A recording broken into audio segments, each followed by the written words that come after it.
Predvolilna jutra na Kaprisu. V vaši družbi Žiga Rustja in Manca Hribovšek. Smo v zadnjem tednu pred lokalnimi volitvami, ozračje je vedno bolj vroče na Kaprisu, pa še vedno predstavljamo kandidate, ki se borijo za županov stolček. Z nami je danes aktualni župan občine Piran, Ženjo Zatkovič. Pozdravljeni. Lep pozdrav vsem. Dobro jutro, dober dan, gospod Zatkovič. Gremo takoj za 4 leta nazaj, če si boste lahko nadeli slušalke, da boste nekaj slišali.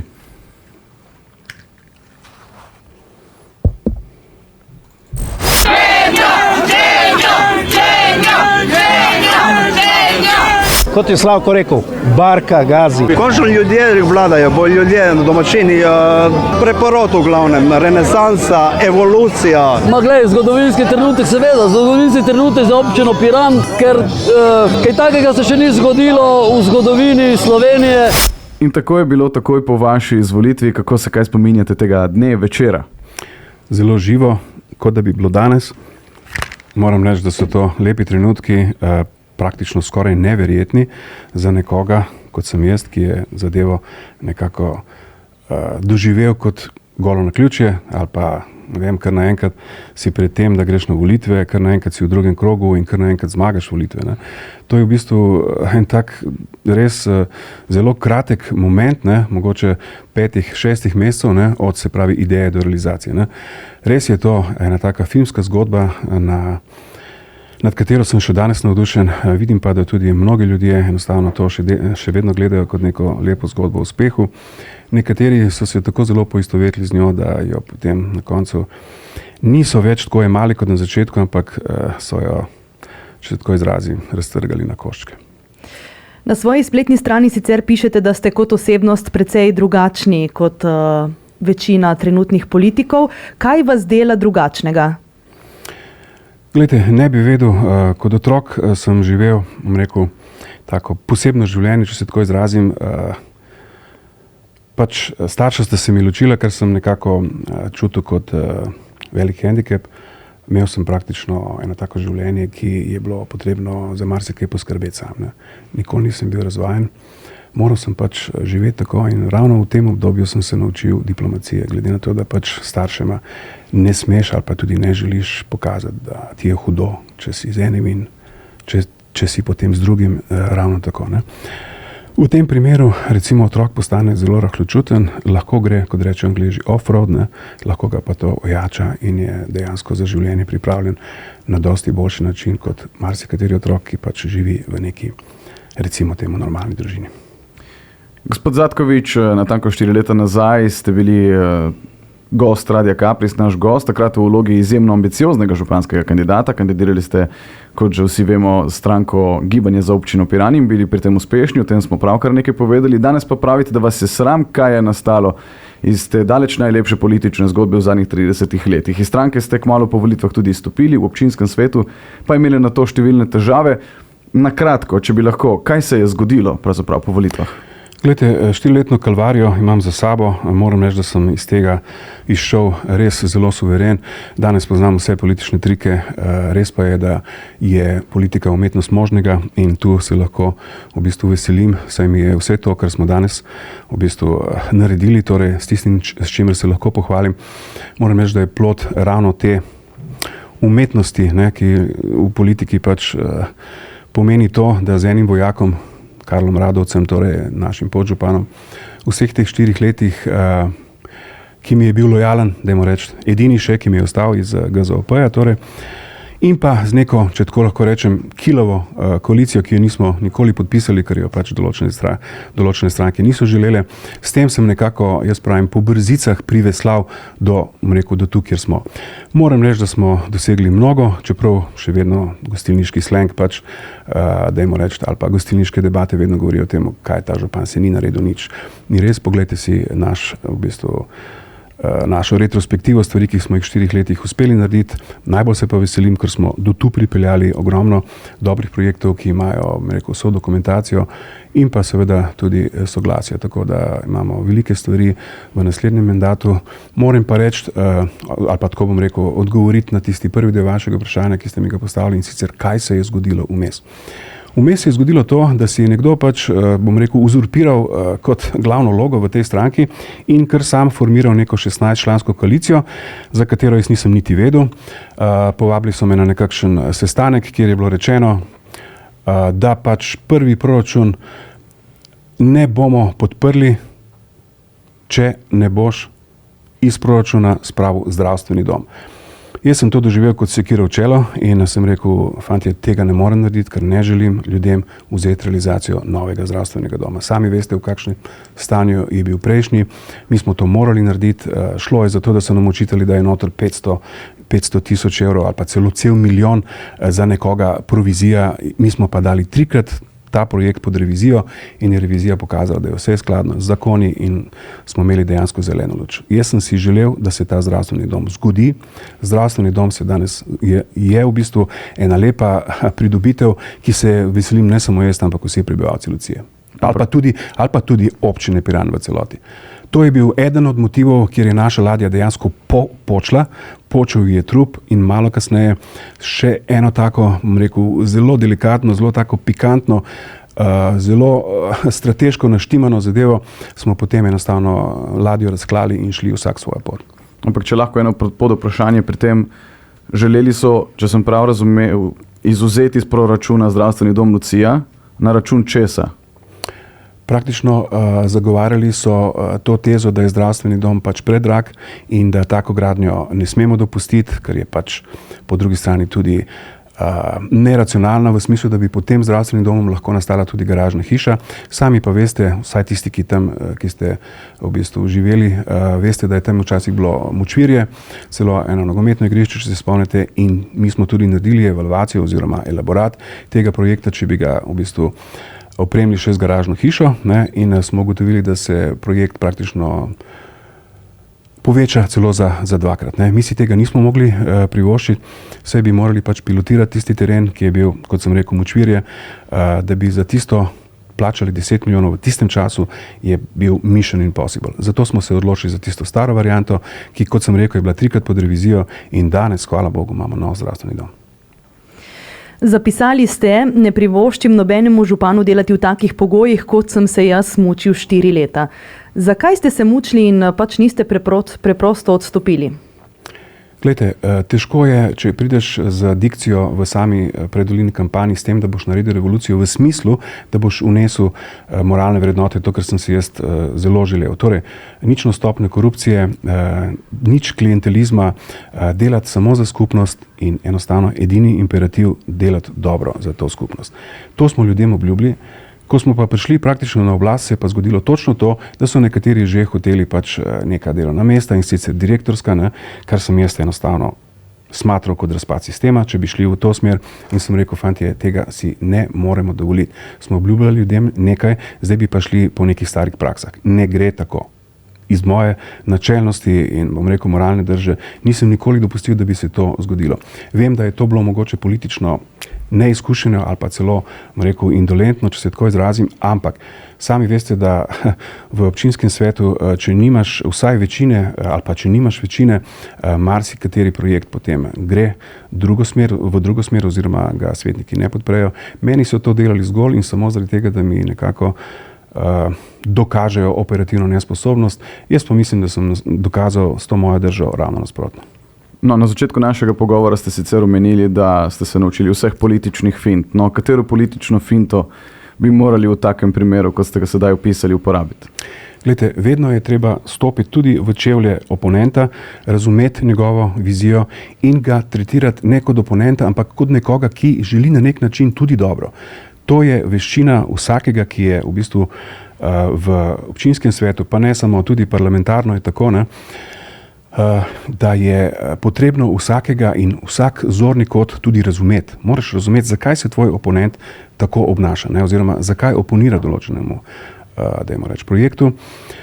Jaz sem vedno zagovarjal to, da pač ne moremo se vsi z vsem strinjati, ampak na koncu koncev je večina ljudi tista, ki je relevantna in za tiste projekte je treba tudi delati, zato da na koncu razveselimo ali pa da dvignemo nivo kvalitete življenja v naši družbi. To lahko narediš samo zato, da nekako se prikloniš večini in pelješ stvari v tisto smer.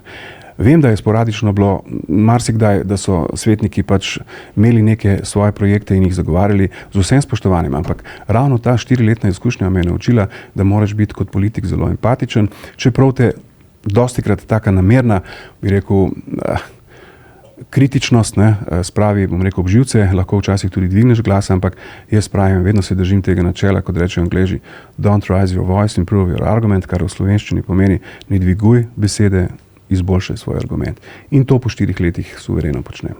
Sicer je vaše županovanje zelo odmevalo po vsej državi, predvsem zaradi nekaterih zapisov tudi na socialnih omrežjih.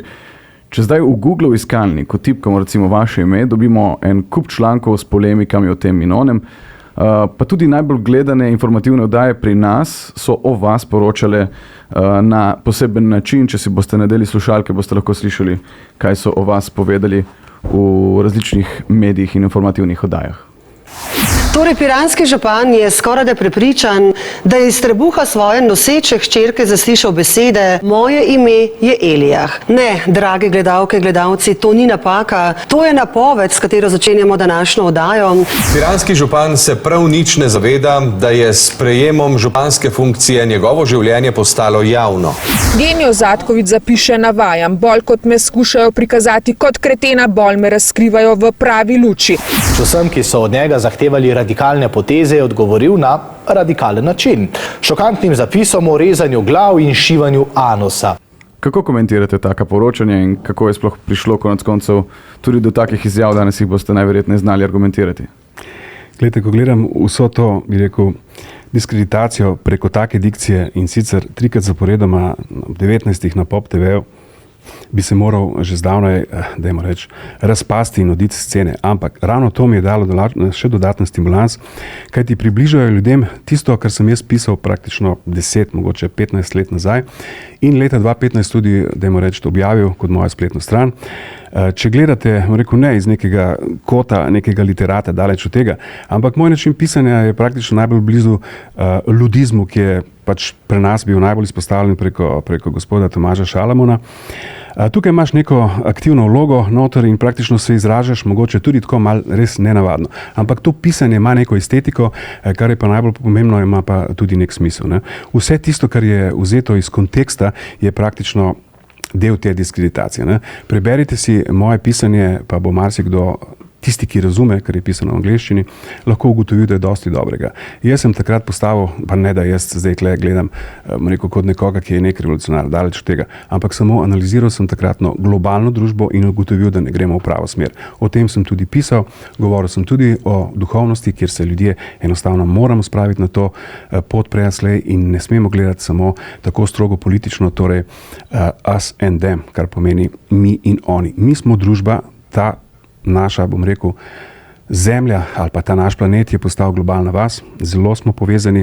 Večkrat sem tudi napisal, da smo v isti barki in da je treba veslati v isto smer, ker če bo vsak z enim veslom praktično veslal z levim veslom v eno smer in z drugim v drugo, je tako, kot so male mikrocelice, torej hramovi demokracije, če tako rečemo, torej parlament in pa še bolj mikro naš občinski svet. Če bomo imeli tako konfiguracijo, da bojo eni pač veslali v drugo, eni pa v pravo smer, potem taka družba ne more prosperirati. Nikakor. Torej moramo se poenotiti, vzeti tiste 3 ali 4 prioritete in vsi kot, bom rekel, svetniki, ki so izvoljenci društva, ki so izvoljenci ljudstva, tudi veslati v isto smer. To je praktično imperativ vsakega politika ali pa bo postal, ker pri nas še ni. Tudi sicer ste do medijev zelo kritični, v preomenjenem Google iskalniku lahko najdemo tudi naslov Genio Zatkovič grozi medijem. Kateri mediji vas najbolj motijo in zakaj? Glejte, moti me nestrokovno, neprofesionalno delo, moti me pa medij, ki je formiran samo zato, da diskreditira neko opcijo, ki jo pač ne želi na oblasti. Ne? To so pač mediji, ki so strateško postavljeni, tudi v določenem času so bolj aktivni, ne? Zdaj v predvolilnem času še posebej. Razumem objektivno poročanje, razumem tudi subjektivno. V tem primeru imamo v časopisu, pa ne vem, če ga lahko omenim, lahko. Naša Istra precej ofenzivne, vsaj do mene ofenzivne, pa še do nekaterih drugih članke, ki praktično ne poročajo ali pa ne podajajo resnico, ampak podajajo zelo, bi rekel, subjektivno mnenje samega novinarja. To me zelo moti, ker to ni kredibilen medij. Mediji si morajo prizadevati, da so v poročanju objektivni. To je tudi njihova misija. Saj zaradi objektivnega poročanja ljudje dobijo pravo sliko, torej big picture, kot rečejo Angleži. Vsebine, ki so praktično mimo te objektivnosti, so škodljive, pa ne samo za osebo, kateri so praktično namenjene, ne, ampak tudi družba je potem na napačen način informiranja in operira z napačnimi dejstvi, kar je katastrofa. Še kakšen medij, ki mogoče vi verjamete v to, da ni objektiven, ampak da deluje subjektivno? Glejte, ne želim o tem govoriti, ker ne želim imeti nenaklonjenost medijev, zaradi tega, ker je to v politiki zelo pomembno. Sami veste, da so mediji zelo močna. Jaz mislim, dostikrat tudi relevantna sila, ki te lahko zakuje v zvezde ali pa v bistvu sesuje v prah. Tega se zelo zavedam. Ne bi želel praktično govoriti o tistih, ki so na robu, govorim o tem mediju, ki je šel preko roba. To pomeni, da so še ostali? So. Okay. Tudi zadnja 4 leta, konec koncev, potekajo obračunavanja, predvsem na Facebooku, številni so kritični do vas, sicer pa tudi sami ne ostajate dolžni. Včasih ne gre pri izbiri besed mogoče biti tako oštr, vi ste včasih oštr, na to smo mislili, pa tudi žaljivi. Se počutite, da ste bili žaljivi tudi v objavah na Facebooku in če že res ne gre drugače? Glejte, vedno sem se skušal moderirati, vedno sem se skušal držati nazaj. Mnogi so mi celo svetovali, naj se iz Facebooka umaknem. To se nam je zgodilo v bistvu, ampak v škodo. Bil sem leto pa pol odsoten iz Facebooka, kjer smo na koncu tudi nastali. Torej, jaz bi moral peljati mojo relacijo z našimi, pa ne samo volivci, ampak sploh z našimi ljudmi.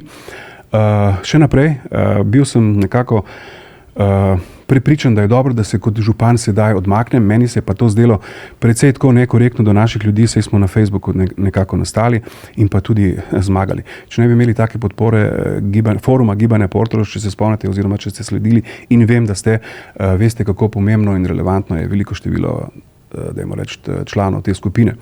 Torej, seveda, v tem letu pa pol so iz mene naredili monstruma, se pravi, tisti, ki so mene želeli diskreditirati, so povedali o meni marsikaj, kar niti jaz nisem vedel o sebi, kar dejansko tudi ni res. Spremenili so zgodovino ali pa historijat nastanka same stranke GZOP. Od samega začetka, to je bila moja ideja, ki jo je Slavko Franca, ko sem jo predstavil, tudi podprl. Šli smo naprej vse faze in pa z različnimi ljudmi. Nikoli si nisem dovolil, da bi Slavka Franco kot edinega, ki je do konca verjel v to zadevo, na nek način užalil, čeprav je on mene fajn užalil tudi z nicknameom, torej Sokrat, ker sem včasih pisal tudi kakšne take, dajmo reči, Sokratove tematike in zato smo imeli kot za nekega filozofa, ki se mu je kao trgala, kar sploh ni res. Če pogledate, moje izjave so vse lucidne in so vse podkrepljene z dobrimi argumenti, tako da mi nihče nima kaj očitati. Dostikrat si pa mislim, glejte, ne morem odgovarjati za tisto, kar so ljudje razumeli, odgovarjam za tisto, kar sem pač povedal. Tako da, glejte, stranko so pretvorili v neko formo, ki meni ni bila nikoli všeč, pa ne iz razloga same, bom rekel, urote, kot rečejo Italijani, same smeri, ampak gre za člane stranke, ki jih nisem nikoli videl na krmilu, pa tudi ne kot člane te stranke. Ampak to je bila ambicioznost, nekdo se je zaljubil v to zgodbo, ki je pač hollywoodska, kot smo rekli, zaradi posesivnosti si jo je tako zelo prilastil in jo potem tudi raztrgal na koščke, kot sem že povedal. Če gremo konkretneje, to je z vašega Facebooka, si uboga zguba, ma ti si bubana in to fajn, najbrž si končala kakšen študij na FDV-ju, deluješ mi precej motena. Vam je kdaj žal, da ste s komentiranjem namenjali take besede nekomu, verjetno se strinjate, da taka komunikacija ravno v javnosti včasih, čeprav na socialnem omrežju na vašem profilu mogoče ni najbolj primerna? Glede, če jemljete to izjavo kot izolirano, se pravi vzeto iz konteksta, potem boste razumeli, da je ta župan idiot, da ne izbira besede, da mu zato sploh ni mar, kar ni res. Morate poznati, kdo je ta oseba, kaj mi je v 4 letih ta oseba učitala in kako sem odgovarjal. Zelo spravno, zelo, bi rekel, na nivoju, ampak ta oseba je želela me sprovocirati in včasih je to tudi dosegla. Tako da sem se poslužil včasih tudi takih izjav, ki niso na mestu daleč od tega, ampak kot sem rekel, vzeto iz konteksta je vse delo monstruma. Ni lažje stisniti blok ali pa? Ne. deliti? To sem delal 1 leto in pol, postal sem monstrum, ker so ti ljudje iz mene naredili monstruma. Nisem monstrum, sem zelo v bistvu ljubeča oseba, ki razume vse, zelo empatična. Vsak naš prebivalec, pa ne prebivalec, vsak naš človek ali pa vsako živo bitje mi je zelo pomembno, vsakega tretiram zelo spoštljivo, tak sem pač po naravi. Ampak, bom rekel, veste, včasih je z idiotom najboljše biti idiotski, ne? Se pravi mu odgovoriti po idiotsko, ker drugače tega jezika ne razume. Ne? Mnogi vam očitajo, da ste v občini naredili kar nekaj škode, drugi, da niste naredili nič, vi pravite, da ste v danih razmerah naredili ogromno. Na katere vaše pridobitve ste najbolj ponosni? Je to zdravstveni dom Lucija ali pa mogoče Jernejev kanal, morda Grando ali kaj četrtega? Tako je, dobro ste šli, vrstni red je kar skoraj točen. Glejte, najbolj mi je bilo pomembno, da smo zdravstveni dom ponudili ljudem, kljub temu, da je bila velika kalvarija, torej Bosmanov, če tako lahko rečem, projekt, ki so ga začeli v mojem mandatu predhodnika oziroma v mandatu gospoda Bosmana, smo želeli nadaljevati, ker smo smatrali, da pač novi zdravstveni dom je v Luciji nujno potreben zaradi pač tega, ker je stari enostavno odslužil svoje. Šli smo naprej in pa dosegli zmago, briljantno, jaz sem še danes ponosen na to, ko sem vprašal gospoda iz podjetja Lumar, ko smo pač na dan, ko smo zdravstveni dom tudi otvorili, sem vprašal gospoda, pa sem ga nekako čisto tako želel potipati v smislu, kaj so pa oni imeli kot izvajalci tega, ne? Pravi Genio, skoraj nič, ampak včasih je bolj pomembna referenca. Ne? Torej, oni so si želeli prikazati eno referenčno delo, ta zdravstveni dom v Luciji zagotovo je in jim enostavno kot referenca tudi služi za v bodoče. Ne? To je prva taka velika pridobitev za našo skupnost. Druga je, tako kot ste sami rekli, Jernejev kanal, ki je bil že 30 let ne samo lokalna, ampak tudi državna sramota. Zadevo smo premaknili iz mesta, začeli smo čistiti kanal, zdaj smo tudi z direktorjem okolja dosegli, da smo praktično dobili kredit za sama sredstva in pa bomo s tem mostovžem lepo omogočili sprehajalcem, ker je to tudi priljubljena pešcona, da se bojo lahko, rekel, lepo sproščeno sprehajali, ne pa da se vedno znova umikajo avtomobilov, ki grejo tam sproti.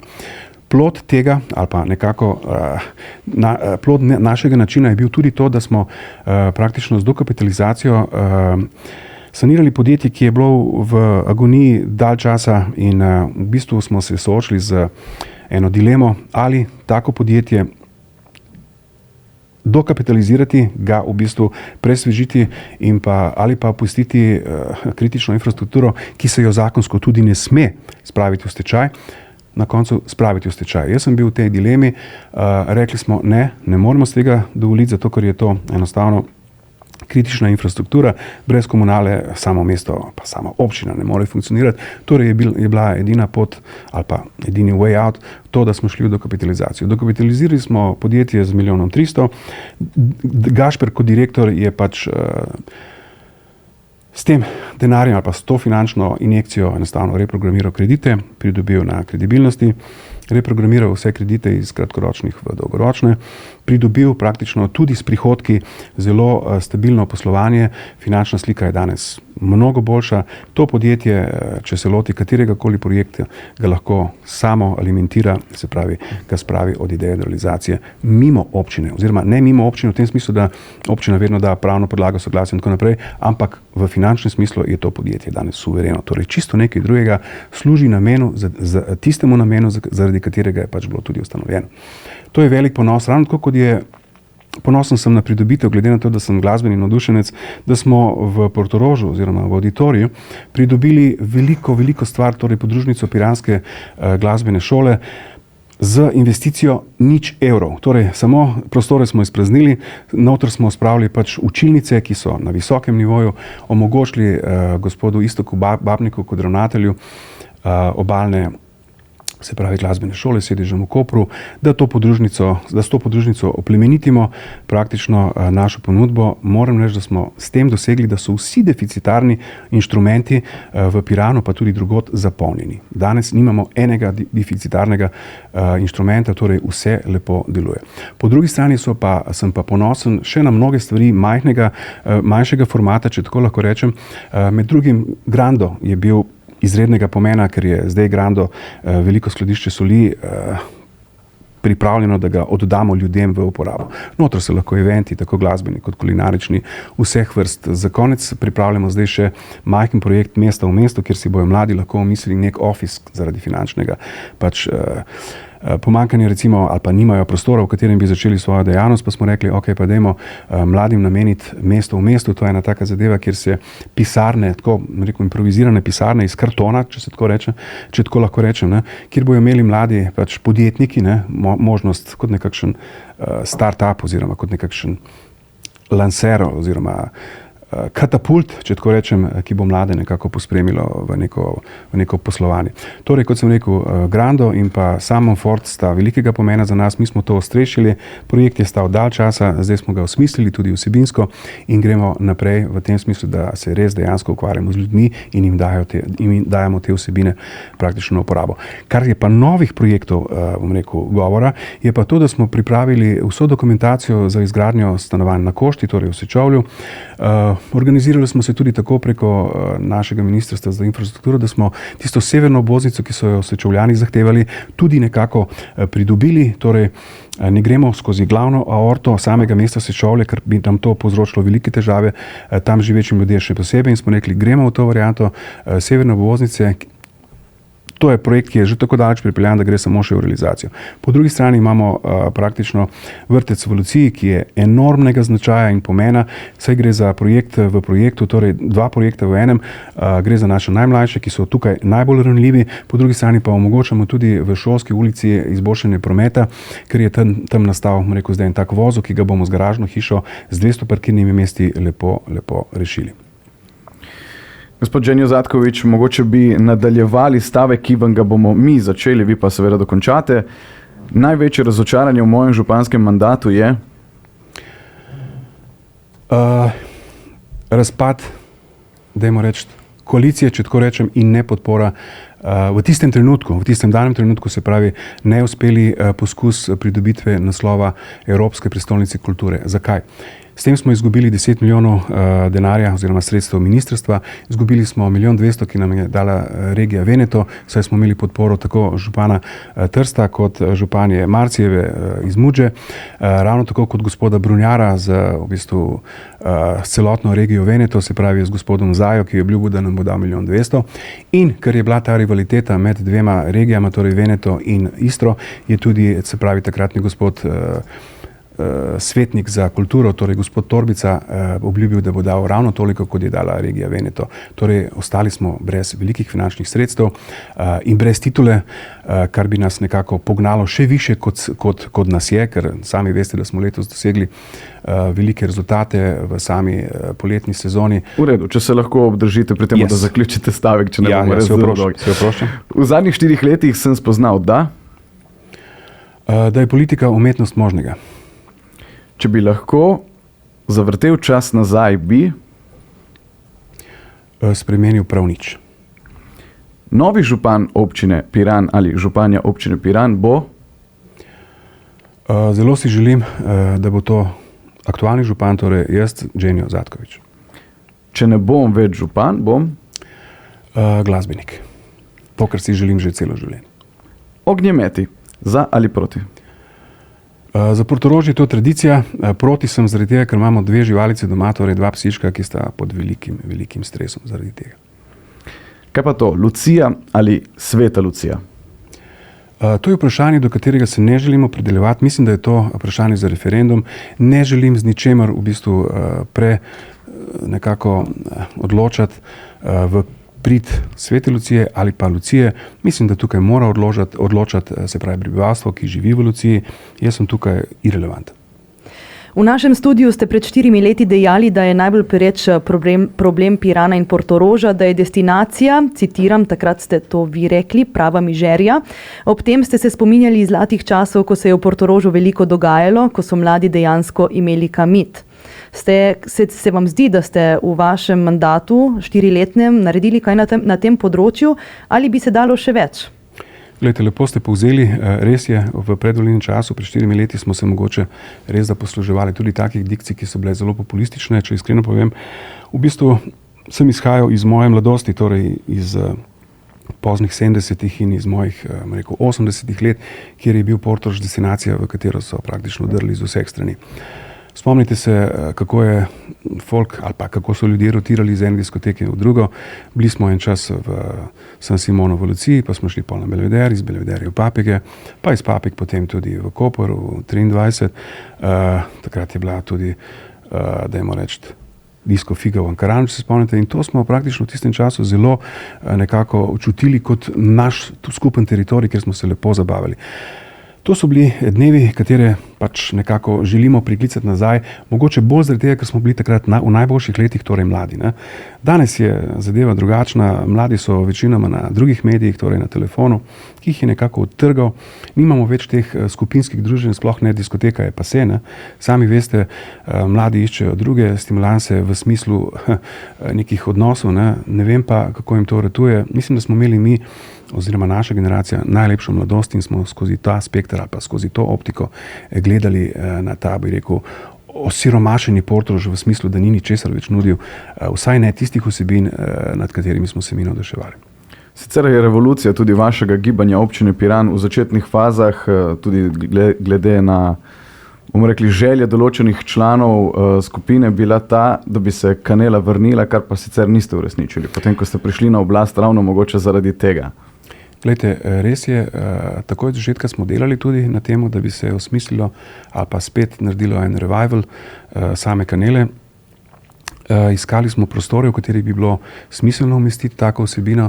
Gre za dnevno sobo marsikaterega Portorožana, pa tudi Lucijana, pa tudi Primorca, če se tako izrazim, ker je bila tam vedno smetana, pač, dajmo reči, tega nightlifea, nočnega življenja. In vedno smo si želeli, da bi to naredili. Dokaj hitro je COVID vso zadevo preprečil. Bila je pač ena čisto druga, dajmo reči, arja, če tako rečem. Takrat je bilo vse skupaj, je bilo treba pač se zapreti, biti doma, upoštevati pač navodila. Torej, imeli smo COVID, ki nas je precej, dajmo reči, hendikepiral. Mi smo imeli že lokal, v katerega bi umestili zadevo. Vse je bilo že, tudi imeli smo izvajalca. Ne želim tega povedati, ker bi to izpadlo, da smo delali, pa kao nismo naredili. Ko bomo naredili, bomo to povedali, še vedno pa je velika, velika želja in intenca to realizirati. Gospod Zatkovič, še nekaj, prosim, če si date naše slušalke. Tako pogosto izgledajo občinske seje v Piranu. Dejansko mi ne bomo premaknili po občini. Sam začel govoriti, to ste delali do zdaj, ne vi. Dve leti ste delali to. Dajmo mir. Narod vas gleda in zagotovo bo presedel, bi se bo ocenil na naslednjih volitvah. Najprej en komentar. No, to je bilo točno takrat, ko smo sprejemali strategijo, se pravi EPK-ja, Evropske prestolnice kulture. Mi smo to poimenovali strategija Pika. Mnogi so dali glas za, torej 12 je bilo tistih, ki so razumeli format projekta, je pa bilo 12 tudi tistih oponentov, ki so na vsak način želeli, bom rekel, razbiti ta projekt in so ga tudi uspešno razbili, ker na koncu je bilo 12 proti 12. Ne? Tako da za en glas nismo uspeli biti, dajmo reči, enakovredni kandidati na samem, dajmo reči, na samem tekmovanju potem, ne, zato ker potem so razbobnali tudi govorice, da ja, seveda vse piranska občina oziroma projekt EPK Pike nima podpore glavne iniciatorske, se pravi občine, in to rezultira v tistih krogih žirije, tako bi rekel, pogubno in destruktivno, da smo enostavno na tem negativnem, dajmo reči, tepihu enostavno šli v nič in vsa zadeva enostavno propadla, ogromno vloženega dela, dobri ljudje, profesionalci, ki so delo oddelali na najboljši možen način. Imeli smo v bistvu, jaz upam trditi, da smo imeli najbolj razvejan, tudi najboljši projekt v tem, ampak veste, 12-članska komisija je pod vplivom nekoga, ki je praktično sugeriral, da je piranska občina z projektom Pika, dajmo reči, v tunelu, potem to tudi tako percepirala in so nam dali potem rdečo luč. Že, vendar mislim, da se tudi sam insert sklicuje bolj na neko generično sliko tega, kakršne so bile občinske seje pri vas. Mogoče, kako bi vi, konec koncev ste na eni od sej tudi svojo zaupnico oziroma nezaupnico, kot ste sami povedali, vezali, pa je bil recimo, da ton pogovoru zelo podoben temu, kar smo slišali. Tako je, čuti se to oponiranje novemu županu, ker kot češ, sej ne bo znal voditi te občine, a ravno nasprotno pokazal sem, da kljub temu, da sem hendikepiran, se nisem imel nikoli močne koalicije, v to tudi uspel. Zakaj nisem imel močne koalicije? Zato, ker nisem želel ljudem dajati neke bombončke samo zato, da je mir. Ravno nasprotno, izbral sem najhujšo pot v politiki, torej politiko načelnosti, moralnih vrednot in enostavno nisem hotel kar nekomu dajati neka pomembna delovna mesta, celo direktorska, samo zato, ker je strankarski, dajmo reči.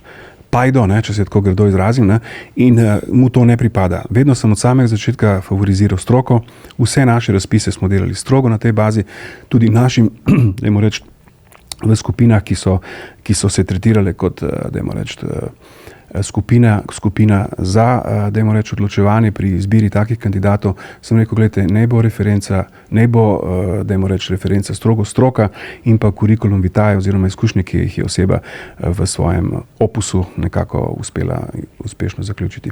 To se še danes počne, to bom tudi v bodoče počel, če pa bom videl, da nimam koalicije, še 4 leta v taki kalvariji ne želim delati in bom gladko malo pobral šilo in kopita in šel domov.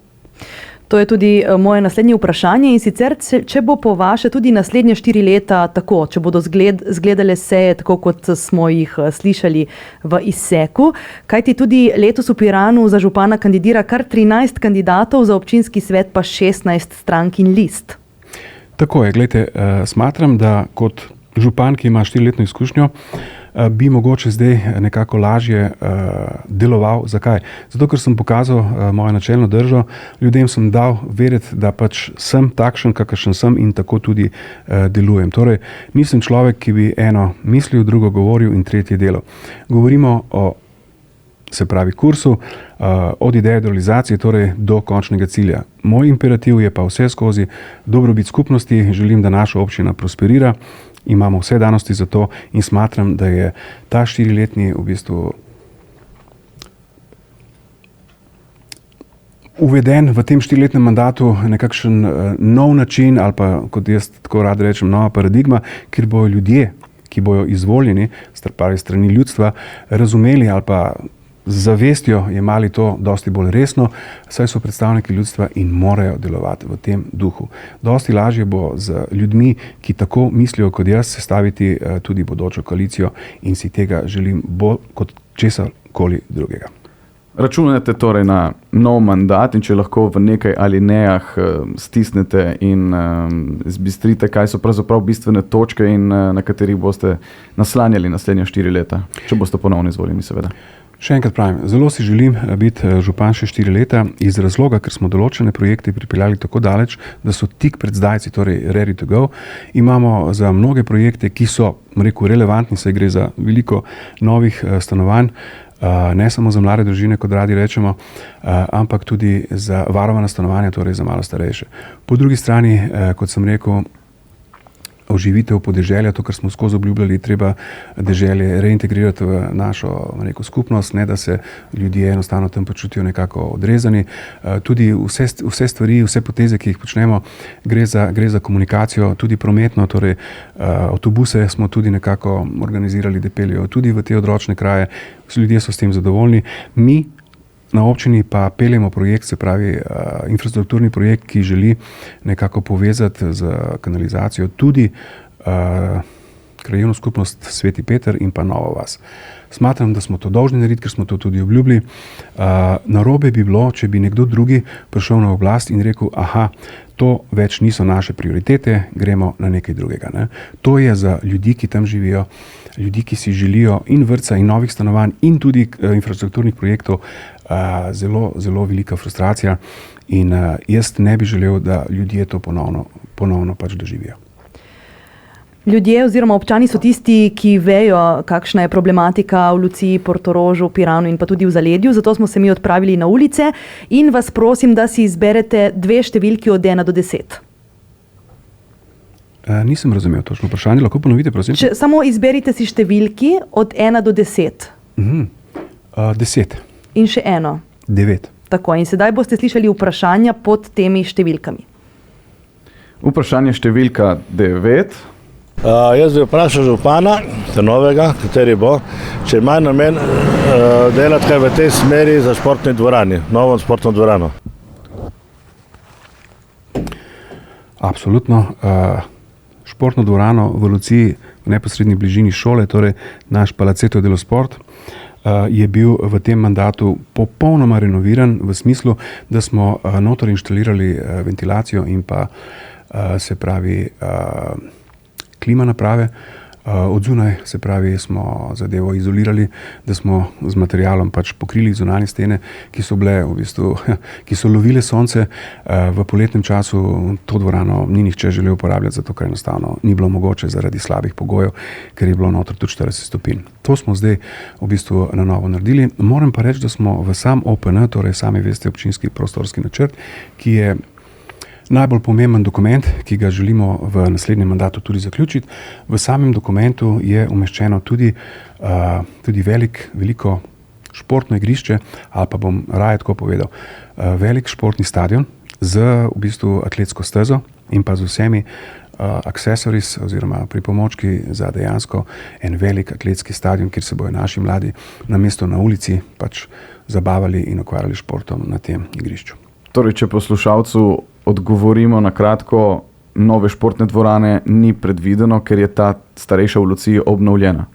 Ker vprašanje je bilo, kdaj boste naredili novo športno dvorano. Glejte, kot sem že povedal, imamo namen zaključiti v tem delu tudi izvedbeni del OPN-ja, torej občinskega prostorskega načrta. Sedaj smo šli, ali pa smo skozi fazo strateškega dela, kjer smo pač zadevo nekako definirali v tistem strateškem smislu. Zdaj pa treba tudi vsebinsko zapolniti. Tudi iz tega razloga je dokument zelo pomemben, saj nekako dokončno definira, kje so kmetijska zemljišča, kje so gradbene parcele, kje je industrijska cona in tu nam bo dosti lažje. Zakaj? Zato, ker tu ni več možno potem malverzirati. Ne? V tem delu OPN-ja, ki zdaj prihaja, je pa tudi ta vsebinski del, torej umeščen stadion z atletsko stezo v Luciji, kot sem že povedal. In še vprašanje številka 10. Kdaj mislite urediti stisko stanovanj in gradnjo za domačine na kaj novega bloki? Tako je. V današnjem dnevu sem že večkrat povedal in omenil projekt, ki se pač bo zgodil v Sečovlju. Torej, sama parcela Košta je v bistvu tista parcela, na kateri lahko zraste ne samo en stolpič, ampak mogoče tudi 2 ali pa 3. Gre za cirka 60 stanovanj, pa tudi več. Smiselno se mi zdi tudi za starejše, v smislu, da bomo gradili tudi varovana stanovanja, ki so za starejše zelo, zelo pomembne. Kot sem rekel, v sami Padni imamo 9 takih starih hiš, ki so v lasti občine. To mislimo nameniti mladim družinam, ki bi z lastno investicijo v bistvu prišla do 99-letne pogodbe, kjer bi lahko to nepremičnino tudi uporabljala in potem dejansko bi to zaledje in pa objekte, ki se danes razpadajo, nekako reintegrirali v naš, dajmo reči, stanovanjski budžet, če se tako izrazim. Pravkar ste omenili tudi 2-krat vprašanje o nekaj v zvezi z OPN-jem, pa tudi vašim programom. Gospod Zatkovič, Pirančani so zaskrbljeni glede zapiranja banke, pošte, mesnice v mestu. Vse to je zelo odmevalo tudi v javnosti, predvsem v zadnjem letu. Kakšne so vaše rešitve, če lahko na kratko? Glejte, s pošto smo v zelo dobrih odnosih, tudi dogovorili smo se, da bomo prostor, v kateri oni sedaj delujejo, zreducirali na 100, mogoče 120 kvadratov. To je tolikšna površina, kateri oni za svoje poslovanje praktično potrebujejo. Mi smo rekli, da tu ni nobenega problema. Lahko zreduciramo to, potem pa pridobimo praktično en velik del tega objekta, v katerem je sedaj bila pošta, in ga lahko namenimo tudi drugim vsebinam, med drugim tudi lahko sedež krajevne skupnosti ali pa tudi kakšen del, recimo pomemben za kakšen depo, za kakšno pisarno, za karkoli. Naprej je sledilo vprašanje, ki ste ga postavili, kako je z banko. Mesnica in banka. Ja. No, če se lotim najprej banke, ker je banka, rekel, bolj mestotvorna kot mesnica, pa včasih za marsikoga tudi ne. Glejte, ravno v tem iskanju mrzličnem, da nam banka enostavno ne zniža standard Pirančanov, smo šli v velik, bi rekel, research oziroma raziskovanje, kje bi lahko dobili mogoče manjšo banko, ki bi bila bolj fleksibilna. Saj je NKBM nekako kot poštna banka bila solucija, ampak ne moreš biti, dajmo reči, pasiven. Mi smo skušali biti bolj proaktivni in smo šli tudi v Vipavo, kjer smo naleteli na skupino ljudi, ki so zelo, zelo zanimivi, tudi iz tega razloga, ker imajo banko, ki bi jo lahko integrirali v našo regijo, torej začenši s Koprom kot veliko sredino z 51 000 prebivalci, kot tudi v našo občino, ki pač šteje 18 000 ljudi. Lepo bi bilo, če bi ena taka mala, fleksibilna banka delovala v našem Piranu in bi spet osmislila nekako življenje na en tak lep način, torej s to uslugo, ki bi jo lahko nudila ta banka, bi Pirančani bili mnogo bolj zadovoljni, kot so sedaj, kot te banke več ni.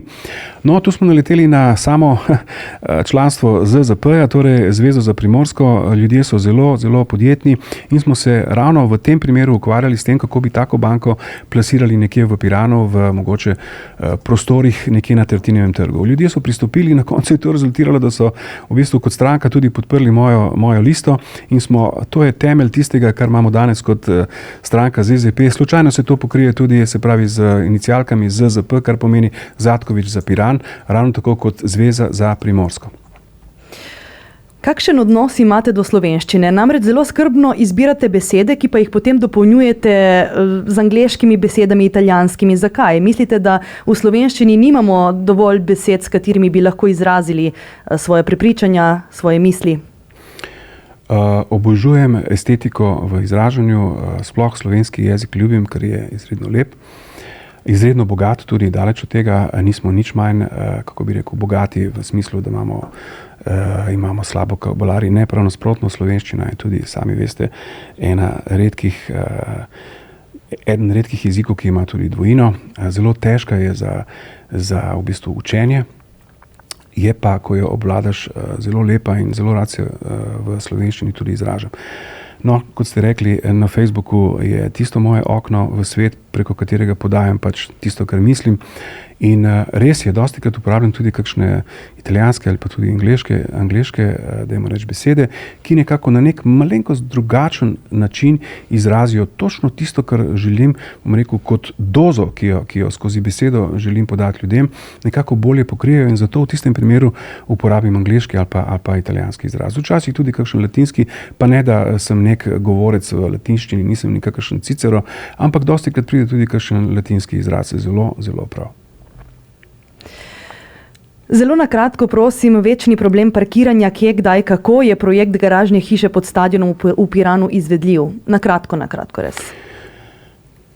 Piranski večni problem ali pa vsaj problem zadnjih 30-40 let je garažna hiša, torej ljudje zapuščajo naše mesto tudi iz razloga, ker je življenje v Piranu postalo neznosno, tudi zaradi parkiranja. Ne? Sami veste, da se je populacija stara, v samem, dajmo reči, zimskem času, ki mu jaz pravim hibernacijo oziroma zimsko spanje, ne, se v Piranu mogoče nahaja samo še 850-900 ljudi. To so tisti ljudje, ki so stalni prebivalci. Mnogo teh se je odselilo v bližnjo Lucijo, kjer imajo danes pač stanovanja, v katera praktično ni bilo potrebno vložiti, kot bi v tista, ki so jih zapustili v Piranu. Brez investicij v stara stanovanja v Piranu ni moč več živeti, določeno se razpadajo. Mi smo se odločili, da bomo v tem mandatu marsikatero, ki je občinski lasti, tudi v bistvu rekonstruirali in nekatera smo že, tako da so nared za v bistvu primo predajo nekaterim mladim družinam v Piranu. Torej, kot sem rekel, najbolj pereč problem je problem parkiranja v Piranu.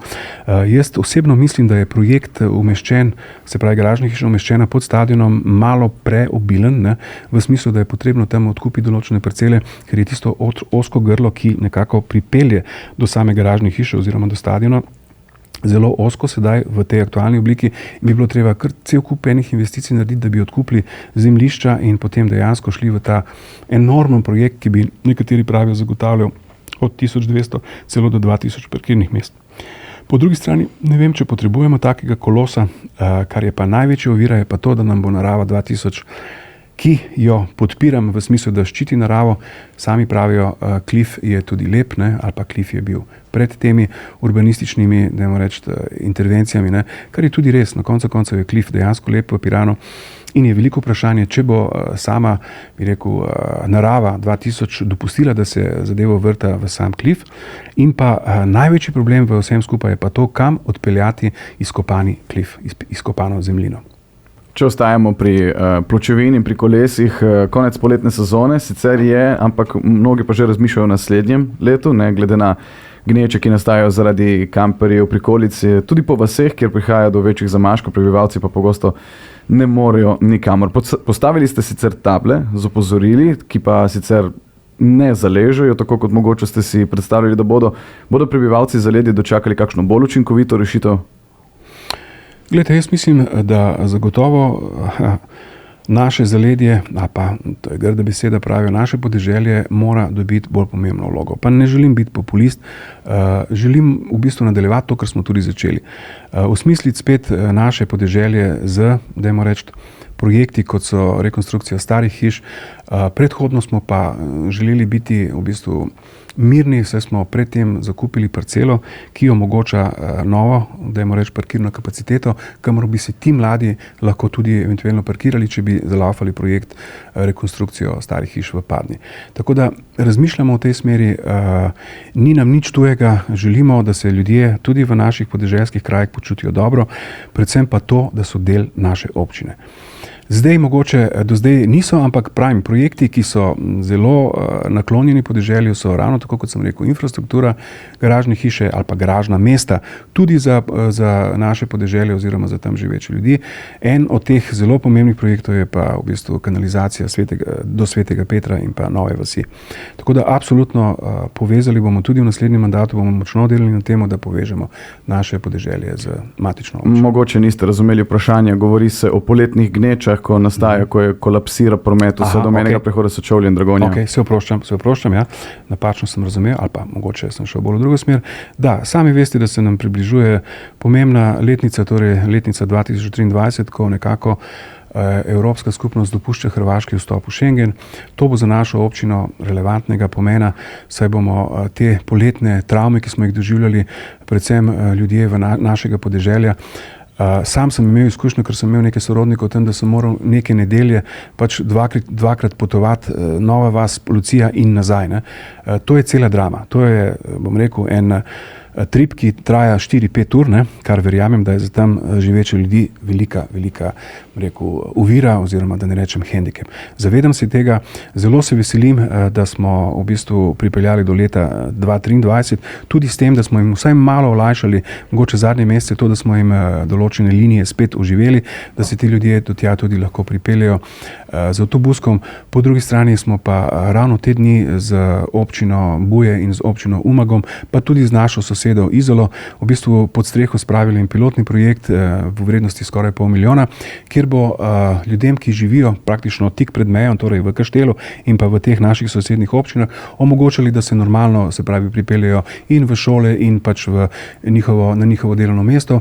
Pomembna komponenta je pa tudi to, da se severna Istra nekako nagiba bolnišnici Izola, kar je za nas izrednega pomena. Ne.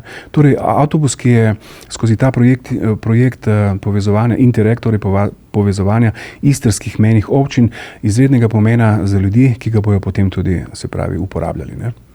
Pa ostanemo pri zaledju, še eno vprašanje imamo na to temo in sicer območje starega sočoveskega rudnika in sočoveskih solin je precej zapadel, lahko rečemo, da oko ravno ne uživa v pogledu na to, vemo, da gre za privatno lastnino. Kaj je občina naredila oziroma kaj lahko v 4 letih mogoče v svojem naslednjem mandatu naredite? Glejte, to je projekt, bom rekel, določenih posameznikov in želim to na začetku povedati, ker mi skozi očitajo, da si lastim nek projekt, ki si ga nisem sploh v začetku, pa niti sedaj želel lastiti. Gre za to, da je Vili Dujmović, pa ga bom citiral z imenom in priimkom, začel s pobudo, da bi se mogoče s Telekomom nekako sestali in da bi šli v nek dogovor, kaj bi se tam v bistvu lahko zgodilo. Ne.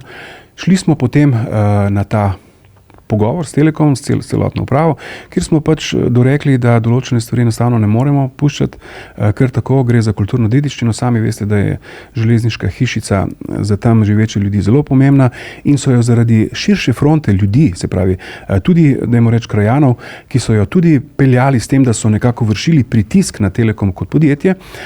Na koncu smo dosegli skupaj, da se je Telekom kot podjetje le začelo zavedati, kako pomembno je to in so, dajmo reči, spravili zadevico pod streho. Danes je to zelo lepa hiška, ne poznamo pa še vsebine, kateri bo namenjena.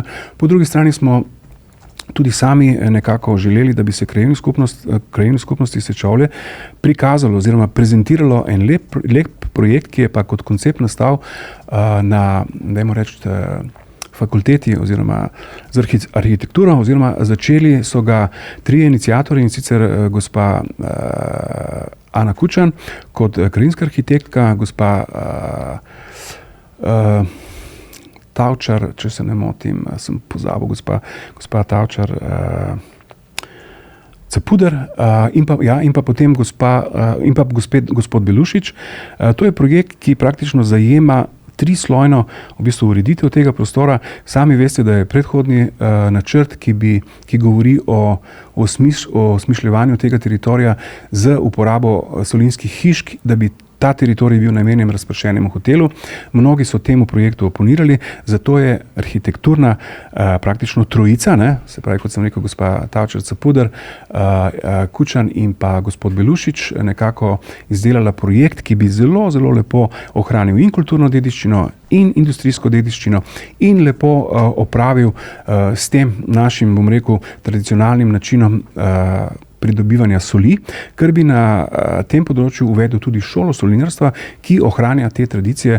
Sami veste, kako pomembna tradicija je to, gre za ohranjanje pridobivanja soli, ki je nekoč bil, bom rekel, prvi eksport produkt stare, dajmo reči, Beneške republike, torej Serenissime, in je na tem, dajmo reči, projektu ali pa na tem pridobivanju soli naša občina mnoga stoletja tudi prosperirala. Tako smo prišli do konca. Bližajo se lokalne volitve. V nedeljo bomo med 7 in 19 uro volili nove župane oziroma županje.